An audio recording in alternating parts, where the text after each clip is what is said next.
विद्यार्थियों नमस्कार। अपन जो है पिछली क्लास के अंदर प्राथमिक व्यवसाय के बारे में पढ़ रहे थे, जिसमें खनन टॉपिक था।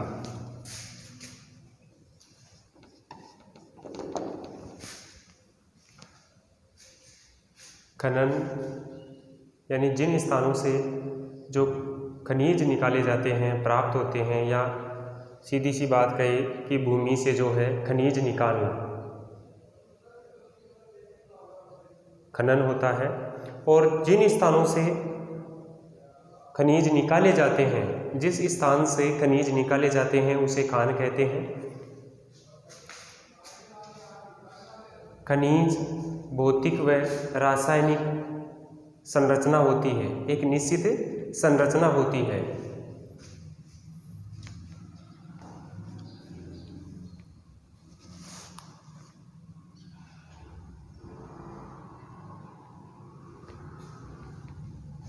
खनिजों की अनेक अवस्थाएं थी, यानी अनेक अवस्थाओं में जो है विभिन्न प्रकार के जो खनिज निकाले, जैसे ताम्र युग, पाषाण युग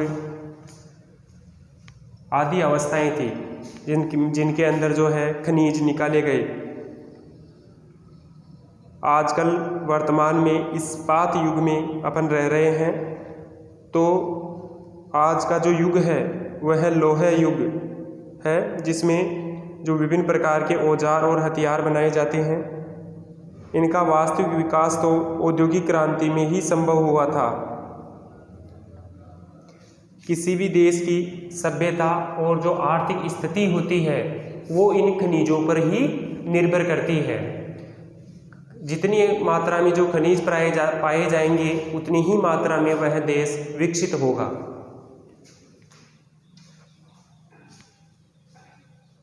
ये किसी देश की प्राकृतिक संपदा होते हैं। लोह धातु सबसे उपयोगी है। कोयला व पेट्रोलियम शक्ति का स्तंभ होता है। फिर है खनन कार्य को प्रभावित करने वाले कारक। खनन कार्य को प्रभावित करने वाले कारक। तो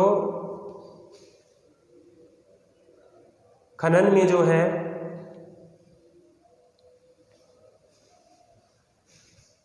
प्राकृतिक और मानवीय कारक।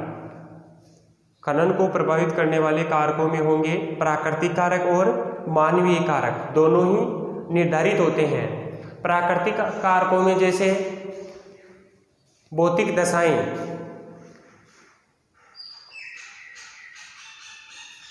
तो भौतिक दशाओं में अगर अपन देखें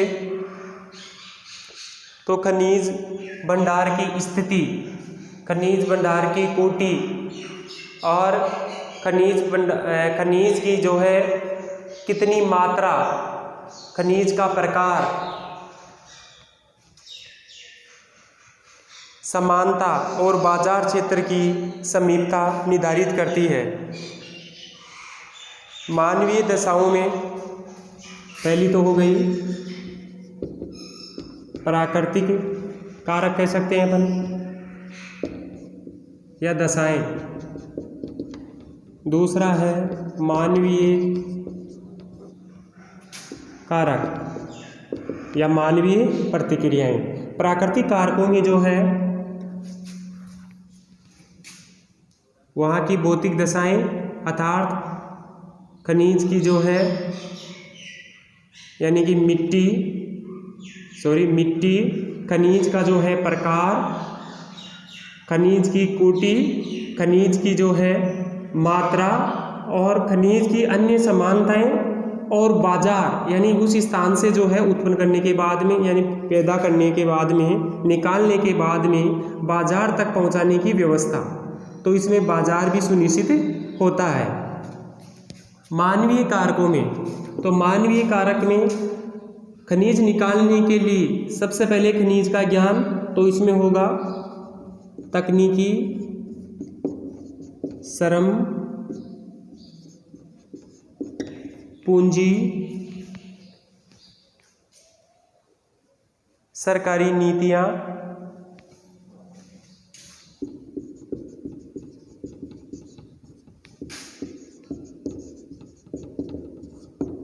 सरकारी नीतियां तथा खनिज की मांग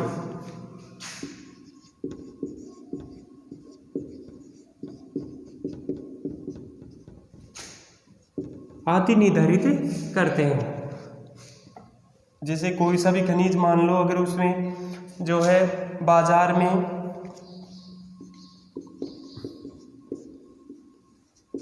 खनिज की मांग नहीं है तो उसका उत्पादन नहीं करेंगे।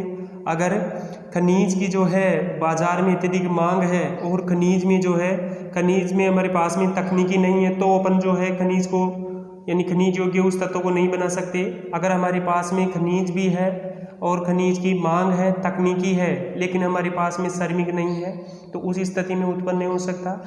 अगर हमारे पास में श्रम भी है यानी श्रमिक है, तकनीकी है, खनिज पदार्थों की मांग भी है लेकिन पूंजी है नहीं है तो उस स्थिति में अपन खनिज को जो है तत्वों को खनिज के रूप में विकसित नहीं कर सकते। और यदि सरकार की जो नीतियां हैं वह उस खनिज के प्रति संवेदनशील नहीं है तो उसी स्थिति में भी अपन खनिज का उत्पादन नहीं कर सकते।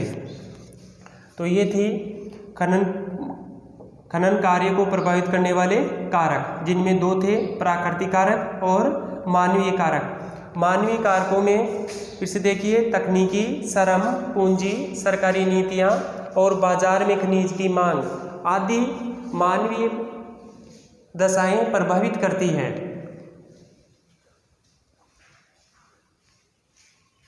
प्राकृतिक दशाओं में देखिए, प्राकृतिक दशाओं या कारकों के अंतर्गत खनिज भंडारकों की कैसी स्थिति है, खनिज की कोटि कैसी है, खनिज की मात्रा, खनिज की समानताएं और बाजार की समीपता आदि जो है प्राकृतिक कारकों के रूप में निर्धारित करती है।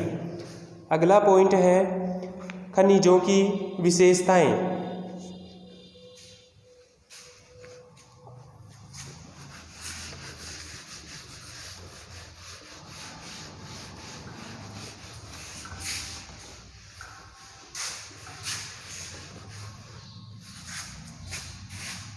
उससे पहले देखिए खनिज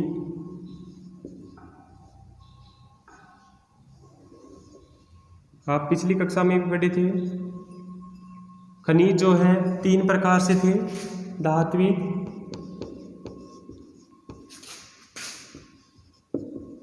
अधात्विक,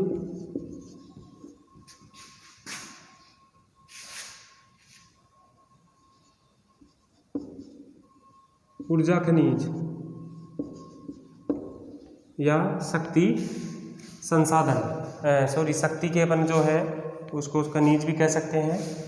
धात्विक खनिज वे खनिज जिसमें धातु की मात्रा पाई जाती है धात्विक खनिज कहलाते हैं। जैसे लोहा,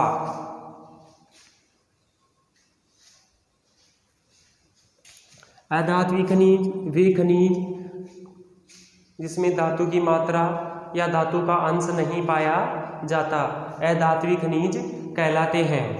जिनमें जो है अगर अपन देखें जैसे चूना पत्थर, इमारती लकड़ी, बलुआ पत्थर आदि। तीसरा है वे संसाधन जिससे ऊर्जा प्राप्त होती है, शक्ति प्राप्त होती है, उसे ऊर्जा खनिज कहते हैं। तो ऊर्जा खनिज में अगर अपन बात करें तो बहुत सारे हैं, जिनमें जैसे कोयला हो गया, पेट्रोलियम हो गया और प्राकृतिक गैस, ये खनिज ऊर्जा खनिज के प्रमुख जो है यानी तत्व है, खनिज है जिनसे हमें ऊर्जा प्राप्त होती है। धात्विक खनिज वे खनिज जिसमें धातु का अंश पाया जाता है। तो धात्विक खनिजों को भी दो भागों में बांटा गया है, लौह और अलोह धात्विक, लौह धात्विक और अलोह धात्विक। लौह धात्विक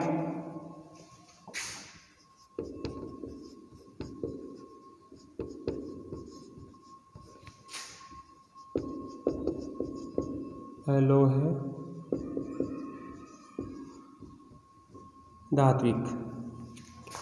लोह धात्विक जिसमें आ गया लोहा, निकिल, लोहा, निकिल, मैग्नीज,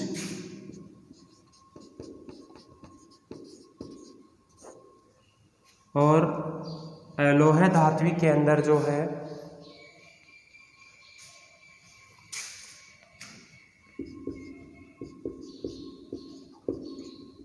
तांबा, सीसा, जस्ता, एल्यूमिनियम,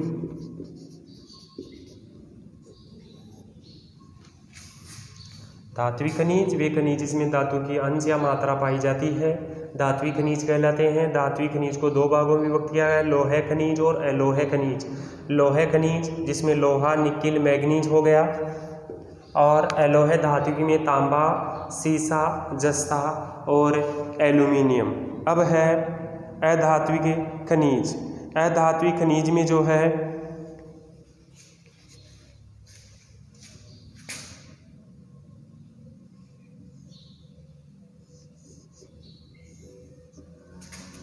एक तो जो है इमारती हो गया, तीन भागों में विभक्त किया गया है, इमारती,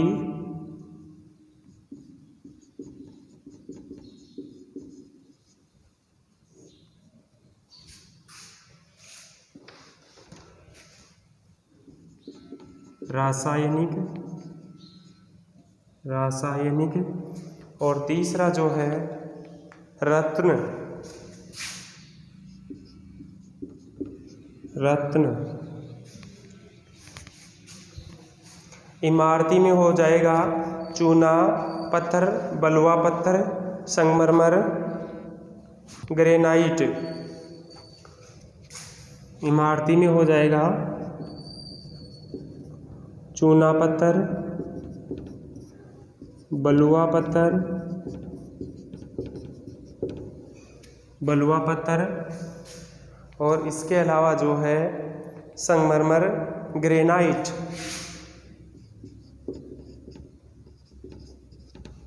जबकि रासायनिक में होगा नमक, अब्रक, जिप्सम, नमक, अब्रक और जिप्सम। जबकि रत्न में हो जाएगा सोना, सोना, चांदी और अन्य रत्न। ऊर्जा खनिज में होंगे कोयला, पेट्रोलियम और गैस।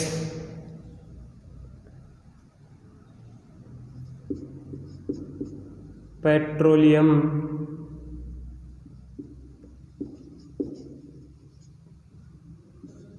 पेट्रोलियम, इसके अलावा जो है कोयला,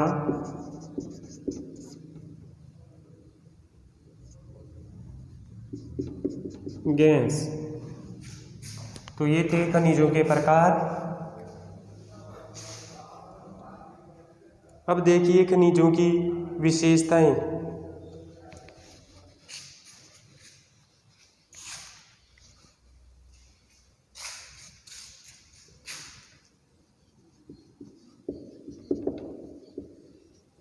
खनिजों की विशेषताएं। तो पहली बात है, पहली विशेषता में आ जाएगी कि खनिज जो है प्रकृति में असमान पाए जाते हैं, असमान रूप में पाए जाते हैं। तो सीधी ये विशेषता हो जाएगी कि खनिज जो है वो वितरण, यानी कि असमान वितरण। पहली विशेषता है खनिजों का असमान वितरण। दूसरा जो है खनिज जो है, अधिकांश खनिज निश्चित है, यानी उनकी मात्रा निश्चित है, और वो है अनवीकरणीय। अनवीकरण का मतलब होता है वे खनिज जिसका दोबारा से अपन निर्माण नहीं कर सकते। अनवीय खनिज, अनवीकरणीय खनिज। तो पहली विशेषता होगी कि जो खनिज है उनकी असमान वितरण पाया जाता है। दूसरा, खनिज जो है प्राय निश्चित और अनवीकरणीय होते हैं। खनिज को खान से निकालने के लिए अत्यधिक खर्चा होता है। तो तीसरी विशेषता ये हो जाएगी कि खनिज जो प्राय खर्चीले होते हैं और अनार्थिक भी होता है। निरंतर खनन में जो अनार्थिक स्थिति भी उत्पन्न होती है। अधिकांश खनिज भूगर्भ में छिपे रहते हैं, जिनके सर्वेक्षण के लिए उत्खनन के लिए बड़ी मात्रा में हमें पूंजी, श्रम, विकसित प्रविधि की आवश्यकता पड़ती है। अगली विशेषता है कि कोई भी देश एक खनिज के ऊपर निर्भर नहीं रह सकता, यानी अलग अलग खनिजों की आवश्यकताएं होती है। तो तीसरी अगली विशेषता ये होगी कि प्रत्येक राष्ट्र या देश खनिजों के जो रूप है उस स्थिति में पूर्ण रूप से आत्मनिर्भर नहीं है। कोई भी देश खनिजों के उत्पादन में आत्मनिर्भर नहीं है। फिर है खनिजों का जो है उत्खनन यानी खुदाई हुई, उत्पादन हुआ, वितरण हुआ और बाजार की स्थिति तक पहुंचने के लिए उसकी मांग पर निर्भर करती है। तो ये थी खनिजों की विशेषताएं। पृथ्वी पर खनिज असमान वितरण में पाए जाते हैं। दूसरा, खनिज जो है खनिज निश्चित तथा अनवीकरणीय स्थिति में होते हैं। तीसरा, खनिज निकालने के लिए यानी भूगर्भ में छिपे होते हैं, जिसे निकालने के लिए अत्यधिक खर्चीला स्थिति उत्पन्न होती है। और अगली ये विशेषता है कि खनिज में जो है कोई भी राष्ट्र आत्मनिर्भर नहीं है। फिर है खनिजों का उत्खनन, उपयोग और बाजार मांग पर आधारित होते हैं। प्रकृति में अगर खनिजों का वर्गीकरण के रूप में अगर हम देखा तो 1600 से अधिक खनिज पाए जाते हैं, जिसमें लगभग 200 खनिजों का ही उत्पादन औद्योगिक उपयोग के लिए हुआ है। खनिजों का वितरण, तो खनिज अगला टॉपिक है खनिजों का वितरण।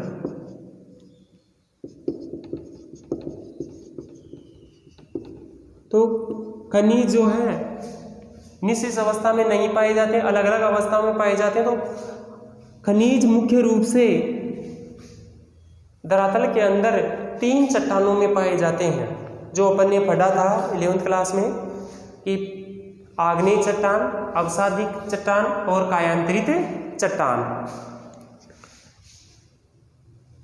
आग्नेय चट्टानों में तो अब देखो तीनों के अनुसार है।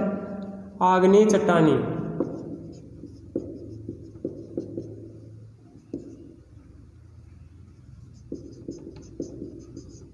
अवसादी और कायांतरित।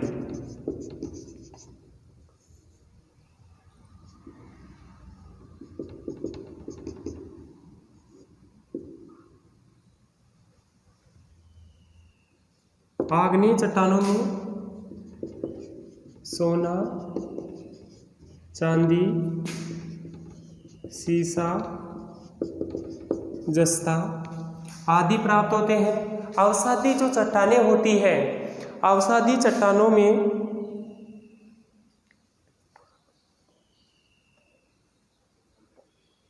कोयला, पेट्रोलियम, प्राकृतिक गैस, रॉक फॉस्फेट, नमक, पोटास आदि पाए जाते हैं। यानी इसमें हो जाएगा पेट्रोलियम, पोटास, नमक आदि। तीसरी है कायांतरित चट्टानें। तो कायांतरित चट्टानों में मुख्य रूप से ग्रेफाइट, हीरा, संगमरमर पाया जाता है। ग्रेफाइट, संगमरमर और हीरा आदि पाए जाते हैं। तो खनिजों के वितरण में 3 प्रकार की जो चट्टानें होती है, तीनों चट्टानों में अगर पहली है आग्नेय चट्टान, आग्नेय चट्टानों में सोना, चांदी, सीसा, जस्ता, अवसादी चट्टानों में पेट्रोलियम, पोटास, नमक, कायांतरित जो चट्टानें होती है उसमें है ग्रेफाइट, हीरा, संगमरमर आदि पाए जाते हैं। विकसित जो अर्थव्यवस्था वाले देश हैं खनन, प्रसंस्करण, शोधन कार्य से पीछे हट रहे हैं, क्योंकि इसके अंदर जो है श्रमिक लागत अधिक आती है और उनके पास में श्रमिक की भी कमी है। तो उस अवस्था में जितना भी जो कच्चा माल होता है वह कच्चा माल निकालने के लिए विकासशील देशों पर ऊपर निर्भर है। यानी आज जो है अत्यधिक श्रम अवस्था विकासशील देशों में अत्यधिक है, क्योंकि जनसंख्या अधिक है। उस स्थिति में विकसित देश जो है इस कार्य को छोड़ करके जो विकासशील जो देश हैं उस पर बल पर अपने देशवासी ऊंचे रहन सहन रखने के लिए खनन कार्य को महत्व दे रहे हैं। जैसे अफ्रीका के कुछ देश, दक्षिणी अमेरिका के कुछ देश, एशिया के अनेक एशिया के 50% से अधिक जो देश हैं वो मुख्य रूप से आज जो कच्चा माल है उस पर पूर्ण रूप से निर्भर है। तो ये था खनिजों का वितरण। अब अगले पार्ट है, अगला लेसन है द्वितीयक व्यवसाय।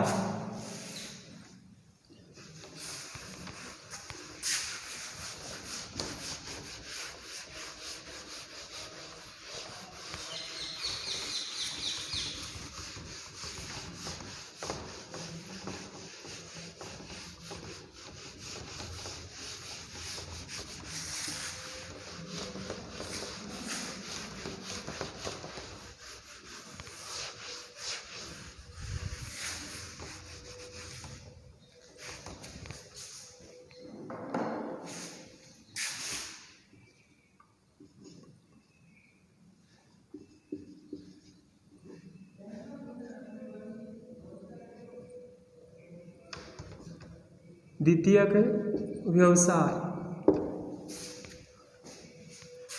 परिभाषा उस दिन अपन ने पढ़ी थी कि जिन व्यवसायों में प्रकृति प्रदत्त संसाधनों, भूमि, जल, वनस्पति, खनिज पदार्थों का सीधा प्रयोग न करके उन्हें परिवर्तित करके अपनी आवश्यकताओं की पूर्ति करते हैं, उन्हें द्वितीय व्यवसाय कहते हैं। दोबारा से देखिए, जिन व्यवसायों में प्रकृति प्रदत्त संसाधन, भूमि, जल, वनस्पति, खनिज पदार्थ इनका सीधा उपयोग न करके वरन परिष्कृत व परिवर्तित करके अपनी आवश्यकताओं की पूर्ति करते हैं, उन्हें द्वितीयक व्यवसाय कहते हैं। द्वितीय व्यवसाय में अपन जो उदाहरण पढ़े थे उसमें था विनिर्माण उद्योग, खाद्य प्रसंस्करण उद्योग, डेयरी, कृषि आधारित अन्य उद्योग, जैसे अपन डेयरी उद्योग भी मान सकते हैं। तो ये इसके द्वितीय व्यवसाय के प्रमुख रूप से जो व्यवसाय थे। द्वितीय व्यवसाय में जैसे उदाहरण अपन पढ़े थे उस दिन कि गन्ना से चीनी बनाना, तो ये द्वितीय व्यवसाय का प्रमुख उदाहरण है। इसके ठीक विपरीत ठीक अगर इस संबंध में देखें तो कपास से वस्त्र बनाना, इसके अलावा इस्पात के अगर देखा जाए तो लोहे बनाना, अपने साँचों के रूप में विकसित करना, तो वह होगा द्वितीयक व्यवसाय। द्वितीयक व्यवसाय के अंदर जो है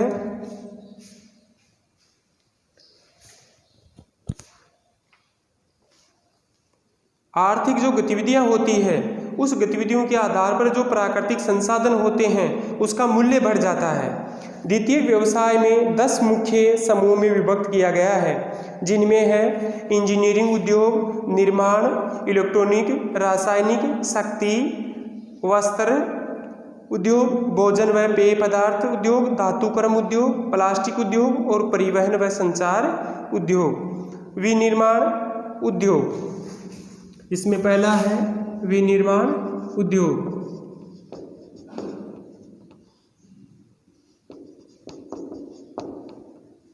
विनिर्माण का मतलब है कच्चा जो माल होगा उसका रूप परिवर्तन करके नई वस्तु बनाना। यानी विनिर्माण उद्योग का अर्थ है प्राथमिक उत्पादन से प्राप्त कच्ची सामग्री को शारीरिक अथवा यांत्रिक शक्ति द्वारा प्रचलित औजारों की सहायता से पूर्व निर्धारित और सुनिश्चित की गई वस्तु का निर्माण करना। विनिर्माण उद्योग में विकसित की जाती है। विनिर्माण उद्योग में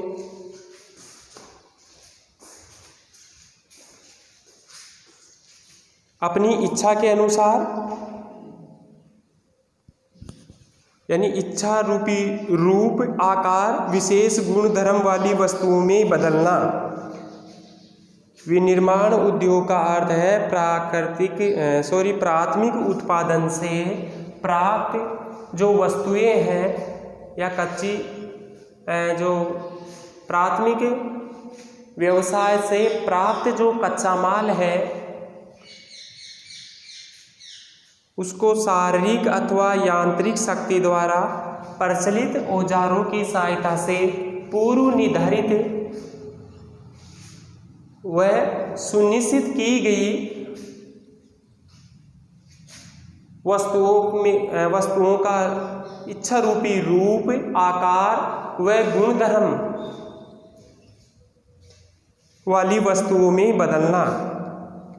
विनिर्माण उद्योग का अर्थ है प्राथमिक उत्पादन से प्राप्त कच्ची सामग्री को शारीरिक अथवा यांत्रिक शक्ति द्वारा प्रचलित औजारों की सहायता से पूर्व निर्धारित एवं नियंत्रित प्रक्रिया द्वारा किसी इच्छित रूप आकार या विशेष गुणधर्म वाली वस्तुओं में बदलना। इस उद्योग को किसी भी स्तर पर आरंभ किया जा सकता है। यदि अपन देखें तो अति साधारण वस्तु जैसे मिट्टी के बर्तन बनाना, खिलौने बनाने से लेकर के बाहरी व निर्मित वस्तुएं जैसे बड़ी मशीनें, जलयान, भारी मशीन, जलयान, कलपुर्जे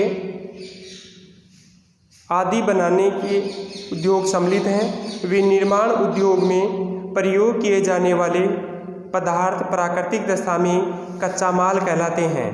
यानी कि निर्माण उद्योग में प्रयोग किए जाने वाले पदार्थ, निर्माण उद्योग में प्रयोग किए जाने वाले प्राकृतिक पदार्थ कच्चा माल कहलाते हैं। जैसे धातु अयस्क, यानी खनन के माध्यम से लिखिए, अयस्क के अंदर जो है विशेष अनेक प्रकार की जो मिश्रित धातुएं होती है इसके अंदर, तो लोहा अयस्क हो गया, लकड़ी हो गई, यह जो है कच्चा माल है। तो निर्माण उद्योग में इनके जो है प्रमुख धातुएं हैं। ये असंशोधित पदार्थ भी होते हैं, जैसे इस्पात हो गया जिससे यंत्र व कलपुर्जे बनाए जाते हैं, चिरी हुई लकड़ी जिससे कागज की लुगदी बनाई जाती है, कपास का धागा जिसे वस्त्र बुना जाता है। किसी भी देश में निर्माण उद्योग के विकास के साथ ही उसकी राष्ट्रीय आय बढ़ती है, वह देश विकसित होता जाता है। औद्योगिक विकास देश की आर्थिक संपन्नता का मापदंड होता है। विश्व में सभी विकसित देश जैसे संयुक्त राज्य America, Japan, Germany, great Britain आदि औद्योगिक जो दूरी वाले जो देश हैं या औद्योगिक दृष्टि से विकसित देश हैं। किसी भी देश में निर्माण उद्योग के विकास के साथ हमारे देश में आय बढ़ती है, वह देश जो है औद्योगिक विकास की दृष्टि से विकसित होता चला जाता है। जैसे संयुक्त राज्य America, Japan, great Britain, Germany आदि औद्योगिक दृष्टि से विकसित देश हैं। उद्योगों की अवस्थिति को प्रभावित करने वाले कारक। अगला पॉइंट है उद्योगों को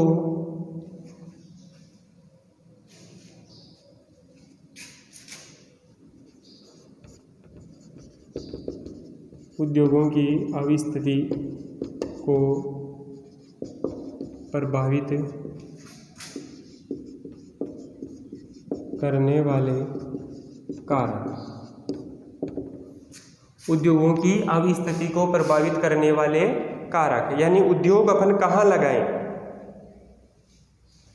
तो उद्योगों की अवस्थिति को प्रभावित करने वाले अगर कारकों में देखा जाए तो भौगोलिक कारक, आर्थिक, सांस्कृतिक आदि कारक जो है प्रभावित करते हैं। तो भौगोलिक कारकों में अगर अपन देखा जाए तो जहाँ जैसी स्थिति होगी, जहाँ जैसे मिट्टी, जलवायु, वनस्पति होगी, ठीक उसी प्रकार की जो है वहाँ की भौगोलिक दशाएं उस खनिज के लिए, उस उद्योग के लिए विकसित होगी। क्योंकि खनिज अपन जैसे कि माना कि कोयला जो है